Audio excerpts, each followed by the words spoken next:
Former British Prime Minister Boris Johnson has described Russian President Vladimir Putin as an idiot and reminded him there is no more empire. In an interview with an Estonian journalist on Saturday, Johnson said Putin's actions were barbaric. What Putin is doing is archaic and barbaric. He must understand that Estonia, Latvia, Lithuania, none of these countries are part of the Russian Empire anymore, and the same goes for Ukraine. It's over. It's over. There is no more empire, Vladimir, king idiot. Sorry, but that's the way it is, Johnson said. It should be noted that Boris Johnson has supported Ukraine since the beginning of Russia's full-fledged invasion in February 2022. He needs to understand that Estonia, Latvia, Lithuania, none of these countries are part of the Russian imperium anymore, and nor is Ukraine. It's over, over, over, over. No more empire, Vladimir, you fucking idiot. Excuse me.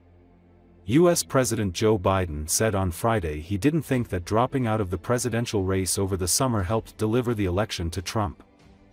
Biden stepped aside amid enormous pressure from Democrats following a disastrous debate performance, and Kamala Harris ran in his place with just a few months to set up a campaign that normally is years in the making. I think I would have beaten Trump, and I think that Kamala would have beaten Trump, he said. I thought it was important to unify the party. Even though I thought I could win again, I thought it was better to unify the party. Biden said he didn't want to cause a divided party to lose an election, adding, "That's why I stepped aside. But I was confident she could win." Biden also said he is not thinking about granting himself a pardon as President-elect Donald Trump prepares to take office in 10 days. Will I pardon myself? Biden asked in response to a question from a reporter. No, I have no contemplation of pardoning myself, he said. I didn't do anything wrong. The administration also announced Friday that it's expanding sanctions against Russia's critically important energy sector, unveiling a new effort to inflict pain on Moscow for its grinding war in Ukraine as President-elect Donald Trump gets set to return to office, vowing to quickly end the conflict. The administration billed the new sanctions as the most significant to date against Moscow's oil and liquefied natural gas sectors, the driver of Russia's economy.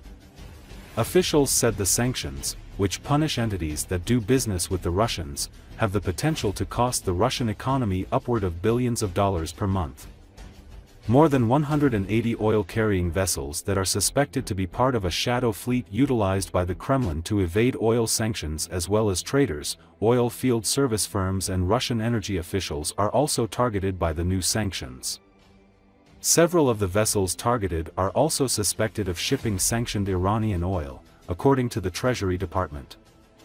In the move coordinated with Washington, the UK also slapped sanctions on Russian energy firms. The US and Britain are both targeting two of Russia's major oil producers, Gazprom Neft and Surgutneftgaz, and dozens of the company's subsidiaries. Everybody, thanks for your patience. It's been a long day. Mr. President, do you regret your decision to run for re-election? Do you think that that made it easier for your predecessor to now become your successor? I don't think so. I think I would have beaten Trump, could have beaten Trump, and I think that Kamala could have beaten Trump, would have beaten Trump. It wasn't about, I thought it was important to unify the party. And when the party was worried about whether or not I was going to be able to move, I thought even though I thought I could win again, I thought it was better to unify the party, and it was the greatest honor in my life to be President of the United States, but I didn't want to be one who caused a party that wasn't unified to lose an election. And that's why I stepped aside, but I was confident she could win. Mr. President, have you had any reaction to the President Trump's verdict today up in New York, and whether or not you believe that the punishment fit the crime? And also, sir, on pardons, have you ruled out a pardon for yourself or any other additional members of the family? For myself? Yes, sir. What would I pardon myself for? That's what I'm asking. No, I have no contemplation of pardoning myself or anything. I didn't do anything wrong. You made today a decision about sanctions against Russia. Are you concerned that that decision will perhaps lead to gas prices going up? And can you explain why those sanctions were imposed today and not earlier in the term? The sanctions are imposed today because they will have profound effect on the growth of the Russian economy and make it more difficult for Putin to conduct his wars. It is probable that gas prices could increase as much as 3-4 cents a gallon, but it's going to have a more profound impact on Russia's ability to continue to act in the way it's acting in the conduct of war. Thank you.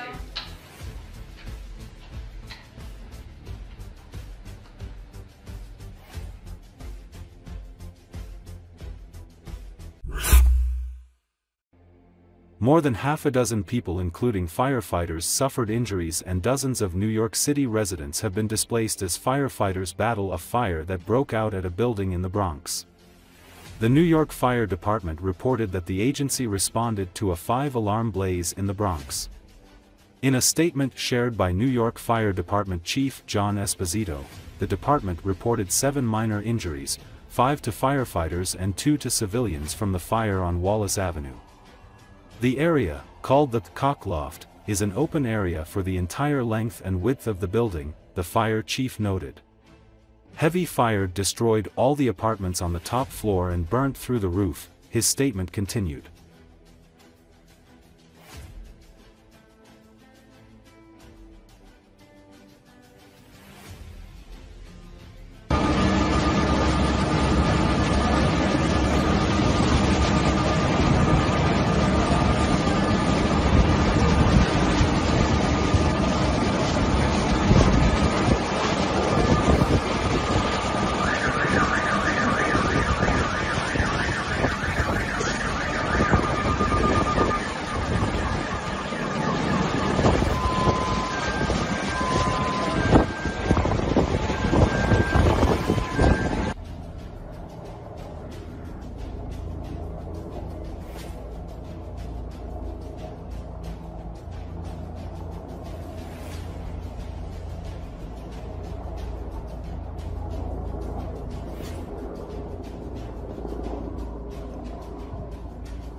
Later. Still a tremendous amount of fire. Sun's coming up over the boogie down Bronx.